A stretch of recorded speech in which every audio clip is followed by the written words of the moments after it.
Cuando uno piensa en bibliotecas como la de Candelaria, que llega a tener 2000 libros, y se encuentra que las bibliotecas más importantes que podía tener un español en la zona no pasaba de 50 libros, en Corrientes o en Asunción o en Santa Fe, entiende de que allí hay algo, y que no era lectura pensada para los dos jesuitas que estaban allí, que bastante trabajo tendrían, es decir, había una intencionalidad de conformar y de informar al mundo indígena sobre la visión.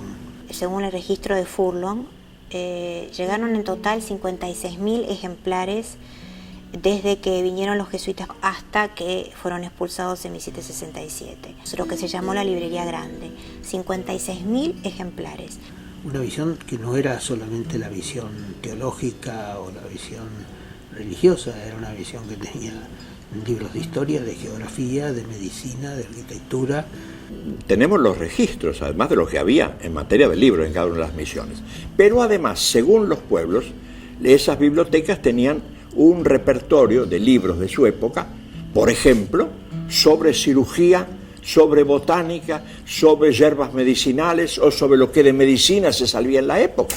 De filosofía, de todos los temas que uno quisiera ver. Antonio Ruiz de Montoya ya pedía un impresor.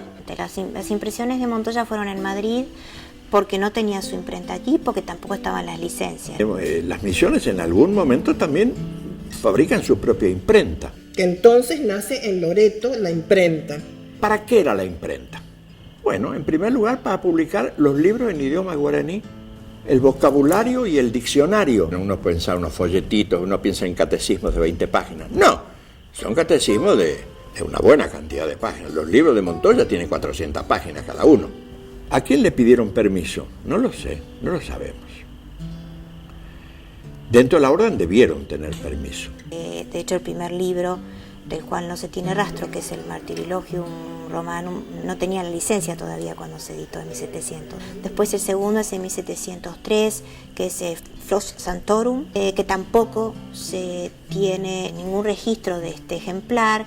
Genial, digamos, hecho de que haya existido en 1705 imprentas en las misiones jesuíticas. Lo fantástico de esta imprenta es que la construyen los indígenas junto con los dos jesuitas. Uno era vienés, el otro era español, padre Serrano, Neumann, y que deciden construirla tal como la habían visto en Europa, con madera dura del lugar, o sea, tenía partes en hierro, y que los tipos fueron hechos en cobre y estaño, fundidos incluso de elementos de labranza. Si bien uno puede ver que la tipografía es bastante rústica, se entiende perfectamente el libro y lo que han querido transmitir. Y que prácticamente esas imprentas que producen sus libros en guaraní estén realizadas 100 años antes de que exista una imprenta en el Brasil, por ejemplo.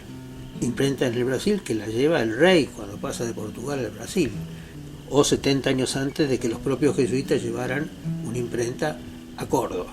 Algunos de los caciques o algunas de las figuras más destacadas también escribieron libros y fueron publicados en la imprenta de las misiones, como Nicolás Yapuguay.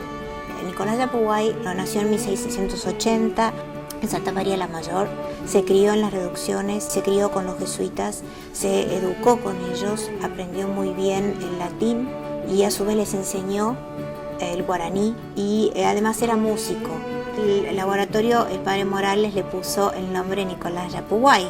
Nicolás Yapuguay imprime sermones y ejemplos en lengua guaraní, que comenta pasajes bíblicos o sermones. Por ejemplo, dice, al comenzar nomás el sermón sobre el nacimiento del niño Dios, upepe yepe coche membu maranga tu tonaseanga he ianga o sema boika tu pasu maranga tu ojo o muiña cajoya ha ojo pra eterei ojo ay ponda ye kotu pishime hoy querirepa ko tu pasu maranga tu anga o ñandui pu ape y membu maranga tu onaseta maha ay poramo y pu akañanga ibaga gotu o mae upe ya veja e membu tu para maranga tu. Como la forma de contar se nota que sale de lo más profundo de su ser, de su pga. Y su experiencia espiritual, ¿verdad? Con la Virgen María. Y bueno, yo estoy aquí en la parroquia San Ignacio de Misiones, Paraguay, con la idea de trabajar sobre los sermones y ejemplos en lengua guaraní por Nicolás Uapuwal.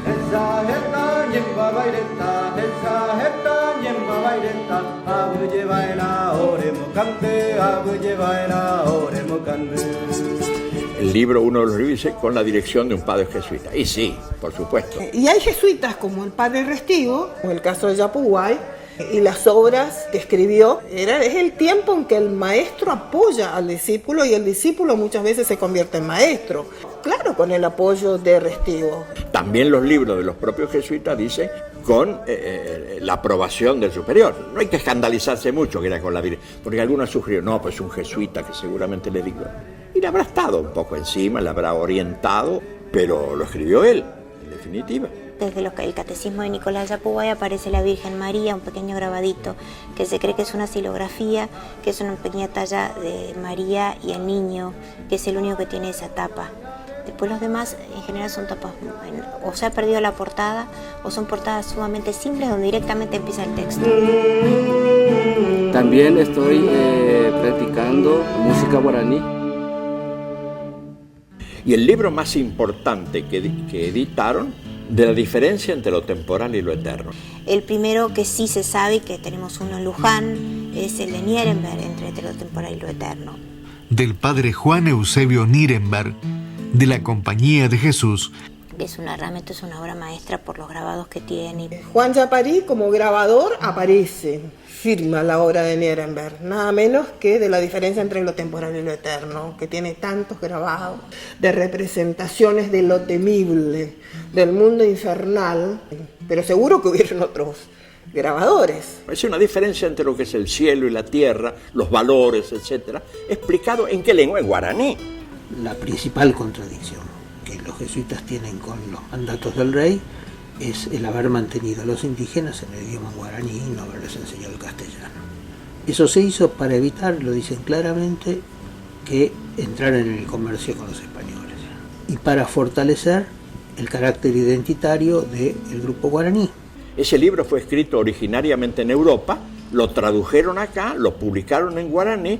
Traducida al guaraní por el padre Joseph Serrano e impresa en el año 1705 en la misión de Nuestra Señora de Loreto en la provincia de Misiones. Y era leído, seguramente en alta voz, a algunas personas o grupos, pero fuera del mundo guaraní ese libro no tenía utilidad, así que se usaba allí. La Bolsa de Comercio de Rosario ha reeditado hace un par de años este libro en una bellísima impresión. Se puede considerar como el primer incunable del Río de la Plata. Incunables históricamente se le ha dicho a los libros que nacieron de la cuna de la imprenta de Gutenberg, en el año 1450 hasta el 1500. Bien tienen su nombre o su derecho a llamarse incunables, siendo que nacen de una cuna que no fue importada, sino fue construida con propias características. Bien están llamados incunables desde ese punto de vista. Y guaraníticos justamente porque construidos allí donde estaban las reducciones de los guaraníes. Se hacían pocos libros, 50, 100 eran las ediciones que se hacían de los libros. De algunos hay 7, 8 en el mundo, como en el caso del Manual Adusum. Y uno puede estudiar cosas muy interesantes de estos libros, por ejemplo el papel. Y el papel con el que se hicieron estos libros es un papel todo importado. Lo traían en barriles, lo compraban en Europa. La tinta que se usaba era el negro de humo, armada de los restos del carbón, con algún tipo de goma, que generalmente usaban las resinas de los árboles, y agua caliente, y azúcar a veces usaban también. Si esta imprenta era más fácil transportarla que volver a construir una nueva en cada lugar. Y se sabe que era una sola que fue trasladándose de reducción a reducción. Llegó a funcionar, por lo que sabemos hasta ahora, hasta en el año 1727. Del 1700 a 1727, o sea, durante 27 años. En algún momento dejó de funcionar. Tampoco sabemos bien por qué dejó de funcionar. Pero evidentemente no tenía permiso oficial. Tenía el permiso dentro de la orden. increíble pensar que el origen de ese libro ya estuvo en Europa, que vino en un papel, que vino en un barril y que con una imprenta totalmente construida en medio de la selva se arma un libro como los que tenemos, ¿no? Y constituye, me parece, un tesoro de lo que es la bibliografía argentina. La bibliografía argentina, es decir, impresa en territorio argentino, empiezan las misiones del Paraguay, es decir, en Loreto, concretamente, en Santa María y en algún otro pueblo donde esa imprenta funcionó.